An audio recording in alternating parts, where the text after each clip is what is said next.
என் எதிரிகள் ஏராளமாய் இருக்கிறார்கள். எப்பொழுதுதான் தேவன் அவர்களை என் கையில் ஒப்பு கொடுத்து என்னை ஜெயிக்க வைப்பார் என்ற கேள்வியோடு இருக்கும் ஆத்துமாவே, இன்று கர்த்தர் உங்களுக்கு சொல்லுவது ஆதியாகமம் 14:20. உன் எதிரிகளை உன் கையில் ஒப்பு கொடுத்த உன்னதமான தேவனுக்கு ஸ்தோத்திரம். பொறாமை நிமித்தமாகவோ நம்மிடத்தில் இருப்பதை நம் சுதந்திரத்தை எடுத்துக் கொள்ளவோ எதிரிகள் வரத்தான் செய்வார்கள். நாம் தேவனிடத்தில் ஜெயத்தை எதிர்பார்க்கிறோம். ஆனால் தேவன் நம்மிடத்தில் என்ன எதிர்பார்க்கிறார் என்பதை அறிந்து அவர் சித்தத்திலிருந்து நாம் செயல்படும் போது தேவன் நிச்சயமாக எதிராளிகளை நம் கையில் ஒப்புக் கொடுப்பார். அதை பார்க்கலாங்க. முதலாவதாக ஆபிரகாம் லோத்துக்காக ஒரு யுத்தத்தை செய்கிறார். அந்த யுத்தத்தில் ஜெயிக்கவும் செய்கிறார். உடனடியாக தேவனுக்கு ஸ்தோத்திரம் செலுத்தி தசம பாகங்களையும் செலுத்துகிறார். யாரும் சொல்லி அல்ல, அவராகவே அதை செலுத்துகிறார். ஆம், நமக்கு தேவன் ஒரு ஜெயத்தை கொடுக்கும் போது நாம் தேவனுக்கு என்ன செய்ய வேண்டும் என்பதை நாம் தான் நிர்ணயிக்க வேண்டும்.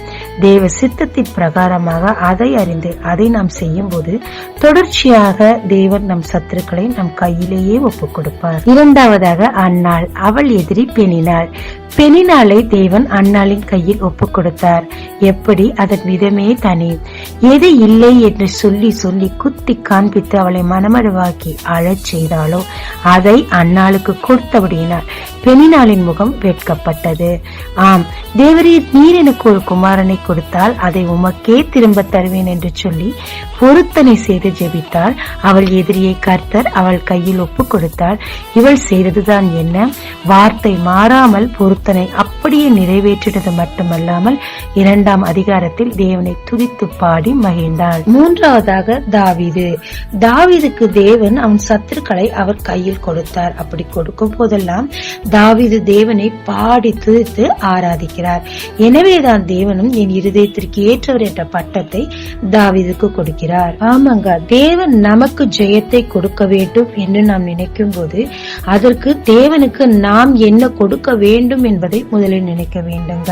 பொருத்தனையோடு கூட முழு நம்பிக்கையோடு கூட உங்க தேவ சித்தத்தின் மையத்திலிருந்து உங்கள் ஜெபங்களை தேவனுக்கு ஏறிடுங்க. கூடிய விரைவில் உங்கள் சத்துருக்களை தேவன் உங்கள் கையில் ஒப்புக் கொடுப்பார். முழு ஜெயத்தை கொடுப்பார். ஆனால் அந்த இக்கட்டு காலத்தில் நீங்க வாய் திறந்து சொன்ன ஒரு காரியத்தையும் தேவனுக்கு செய்ய மறக்காதிருங்க. ஜெபிக்கலாமாங்க. என் எதிராளிகளை என் கையில் ஒப்புக் கொடுத்த தேவனே உமக்கு நன்றி. உம் சித்தம் அறிந்து பொருத்தனை செய்து ஸ்தோத்திரத்தோடு விண்ணப்பம் செய்து என் ஜெயத்தை பெற்றுக் கொள்ளவும் பெற்ற பின் நன்றியாய் இருக்க கிருபை தாரும். இயேசு மூலம் பிதாவே, ஆமென். இயேசு கிறிஸ்துவின் நாமத்தில் இந்த நாளில் உங்களை ஆசீர்வதிக்கும் ஜீசஸ் விஷன்.